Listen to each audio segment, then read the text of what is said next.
passer à l'équipe de France très rapidement parce que je vois que l'heure tourne assez vite.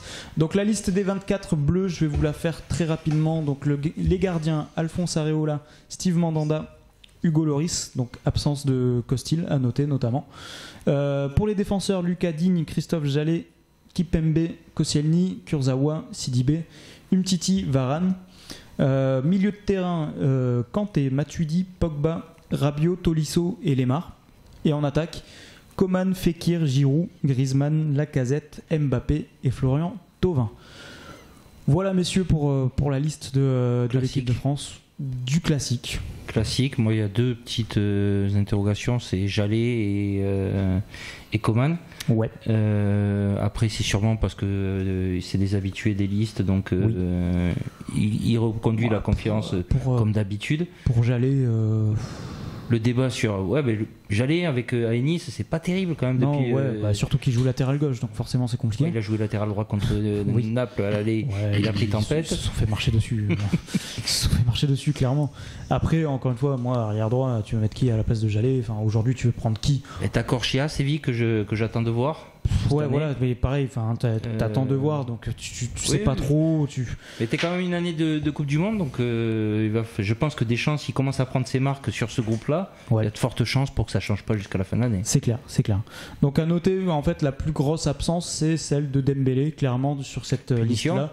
Benzema aussi, on va en parler. C'est pas entraîné, donc normal. Ouais, Dembélé, voilà. c'est pas entraîné. Non, c'est surtout une punition. C'est-à-dire que tu n'as pas le droit de faire, quand tu es un international reconnu, que tu as une si grande aura auprès du public, tu n'as pas le droit de véhiculer une image aussi négative. Clairement. Il a mal joué, c'est sûr. Oui, bien sûr. Ça, c'est mérité pour lui de ne pas être appelé. Oui. Mais c'est tout à fait logique. À la différence de Mbappé qui lui est resté quand même avec Monaco encore. Bien sûr. Donc oui, clairement la non-présence de Dembélé, elle est compréhensible. S'il gagne sa place à Barcelone, il reviendra. C'est des matchs amicaux, les deux sont des matchs amicaux. Non, c'est de la qualification Coupe du Monde. Luxembourg et puis Pays-Bas, c'est vraiment un match pour se qualifier pour la Coupe du Monde. Ils sont dans le groupe Coupe du Monde. 2018. D'ailleurs, il faut gagner. Exact. Oui. Très important. Effectivement. Il faut gagner d'ailleurs. Donc gagner les deux. Après, d'autres absences aussi. Je pense que c'est la première fois depuis un bon moment qu'on ne voit pas Payet en équipe de France. Il est blessé. Ouais, non, mais je parle des absents. Donc Mendy aussi, qui est également blessé. Qui est-ce qu'il y a d'autres? La défense centrale, par contre. La défense centrale, ouais, c'est vrai que c'est un peu. Il me semble que j'avais vu qu'il y avait quelques absents en défense centrale. Il y a Umtiti, Umtiti là. Koscielny, il est pas là, non? Koscielny est là. C'est ça. Koscielny, Kipembe, Umtiti, Varane. Le retour de Kimpembe. Kimpembe il fait une grosse saison. Il commence à titiller les places de titulaire à PSG. Quand tu commences à être titulaire en PSG, c'est normal que c'est comme Rabiot, ça va s'imposer naturellement en équipe de France. Il a son Graal tout naturellement, c'est absolument logique. C'est ça, oui, mais c'est logique. Et de toute façon, après son match face à Barcelone notamment la saison dernière, je m'attendais à le voir peut-être un peu plus en équipe de France. Bon, il est rappelé. Il y a beaucoup de monde en défense centrale. Oui. Parce qu'il ne faut pas oublier qu'il y a Laporte, il y a quand même pas mal de. Il y a Zouma, c'est ça. T'as Rami aussi qui est souvent rappelé. Rami. T'as aussi Mangala, il est un peu plus de mal, mais il est sélectionnable aussi. Bien sûr. Il y a quand même pas mal de défenseurs centraux dont Deschamps les aime bien. C'est comme les milieux de terrain défensifs ou un embouteillage incroyable. C'est juste super fort. On a pléthore de joueurs, on a juste un problème sur les postes de latéraux. Donc voilà pour cette liste de l'équipe de France, messieurs, pas de. Pour vous, Benzema, qu'on y revienne. C'est l'éternel débat. Un petit mot rapide. Rapidement, logique, pas logique. Moi je trouve ça logique parce qu'il suit sa conduite. Après, personnellement, moi j'adore Benzema. C'est un joueur que j'aimerais revoir parce que je trouve qu'il a une classe énorme sur un terrain de foot. Il a une aura, à mon avis, il a quand même beaucoup d'expérience à transmettre. Après, on va dire que Deschamps tient sa position, je la trouve logique, mais je trouve ça dommage pour nous. Après, Deschamps peut revenir sur sa décision. Il a fait avec Payet, il le fait jamais, il revient jamais. Il reviendra pas, Benzema. Il reviendra pas. C'est ce qui est dommage parce que pour un joueur qui s'est imposé au Real de Madrid, on ne s'impose pas dans le plus grand club du monde si t'as pas ce qu'il faut. Et donc je pense que c'est dommage qu'en équipe de France, quelqu'un comme Lacazette puisse pas bénéficier de l'expérience de Benzema au plus haut niveau. Même un Griezmann peut apprendre d'un Benzema. Benzema, c'est plusieurs coupes de Ligue des Champions. Ça a joué des coupes du monde. Il en a gagné quelques-unes. Ouais. Il a fait beaucoup d'erreurs dans sa carrière. Donc je pense qu'il est capable de te conseiller un Dembélé. Pas tant que ça. C'est ça le truc. C'est ça qui m'énerve. C'est qu'il n'est pas à l'abri encore de faire des erreurs, Benzema. J'adore Benzema. Il a fait quand même quelques erreurs de communication. Ouais, de communication, d'accord. Benzema de maintenant en équipe de France. Moi j'ai un peu de mal, même si je l'adore, pour moi c'est le numéro 1. Ça peut être un grand frère. Un Dembélé, à des joueurs comme ça qui viennent de quartier, je pense qu'un Benzema ça peut être le relais parfait pour un coach si on s'appuie dessus. Ouais. Mais moi quand on parle de Benzema qui fait des erreurs et tout ça, faut juste quand même prendre en considération que ce joueur est au Real depuis combien de temps ? 10 ans je crois. Un truc comme ça. 2008, facile.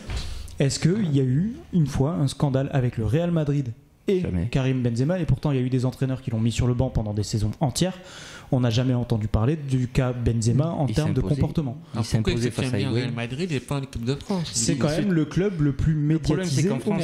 Le problème c'est qu'en France en fait on chipote surtout. À un moment donné il y avait une Benzema dépendance en France et on s'est focalisé dessus et on est allé chercher la petite bête. Un joueur qui ne veut pas chanter la Marseillaise, c'est pas forcément insultant envers la France. On a créé aussi, les médias ont créé des faux débats. Comme le crachat quoi. L'histoire du crachat. Mais on a créé des faux débats autour de Benzema pour masquer le fait qu'il n'y ait pas d'équipe de France.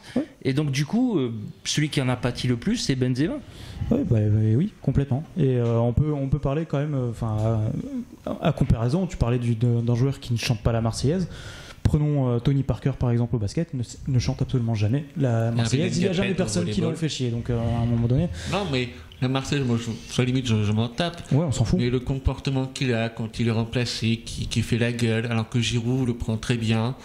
Pour moi Giroud là, il est là, il met les buts, il fait pas de classe. Il y a une différence de classe entre Giroud et Benzema. Après Giroud sera toujours appelé par Deschamps. Giroud c'est un soldat magnifique. Benzema il fait partie des joueurs qui t'apportent un plus. Mais est-ce qu'il a déjà fait l'équipe de France ? Non. Parce qu'il était tout seul. Il a connu la pire époque de l'équipe de France depuis la Bulgarie. Ouais, c'est ça. C'est-à-dire qu'il a tenu l'équipe de France tout seul. Il est tombé exactement dans la mauvaise période qu'il a peut-être amené avec lui, effectivement, ça je veux bien l'entendre.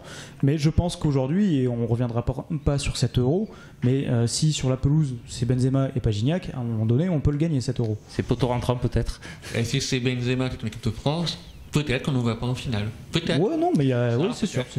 Mais je trouve que ça serait d'avoir un joueur d'une classe supplémentaire sur la pelouse, d'avoir Karim Benzema. Je pense qu'on peut en parler longtemps avec Ronaldo, il nous dira exactement la même chose. Surtout que Benzema il arrive à un âge où je pense qu'il a besoin de transmettre.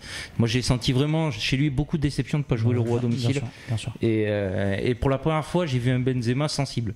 C'est-à-dire que jusqu'alors j'avais toujours vu Benzema froid qui me montrait une carapace et quand il a vu qu'il n'allait pas être sélectionné, il avait fait une interview il me semble sur RMC. Oui. Qui était que j'avais trouvé génial. Et pour la première fois de ma vie, j'ai vu un Benzema sincère. Alors pour moi, ça fait partie d'une de ces erreurs de communication, mais effectivement, l'interview était intéressante à suivre, mais ça fait partie d'une des erreurs de communication, parce que je pense qu'à ce moment-là, il a continué d'attaquer Deschamps à un moment où il aurait pu calmer un peu le jeu et être rappelé derrière. Tu sentais qu'il était touché. Il était touché, bien sûr. Après, bon. Voilà. Donc Benzema en bleu un jour, on ne sait pas. Peut-être sélectionneur, qui sait. Sélectionneur, ah oui, carrément. Peut-être dans 20 ans. Qu'est-ce qu'on sait que dans 10-15 ans. Karim Benzema. Non, ça sera Zidane avec 3 Coupes du Monde. Inch'Allah. Bon, voilà pour l'équipe de France. À noter l'absence importante quand même pour Didier Deschamps de Gignac et de Sissoko quand même. Sissoko absent. Oui. Pour Didier Deschamps, c'est un exploit. Ouais, mais bon, à un moment donné, c'est des absences qui sont logiques. C'est-à-dire que Sissoko ne joue jamais à Tottenham, il a fait le pire choix de sa carrière.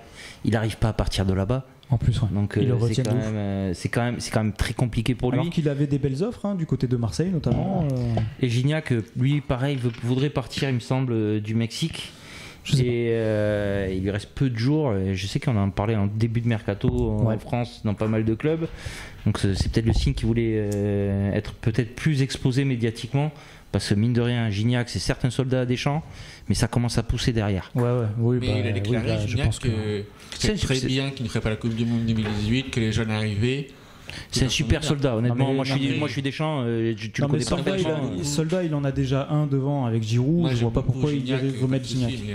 Avec Lacazette et Griezmann, Mbappé, etc., qui ont poussé.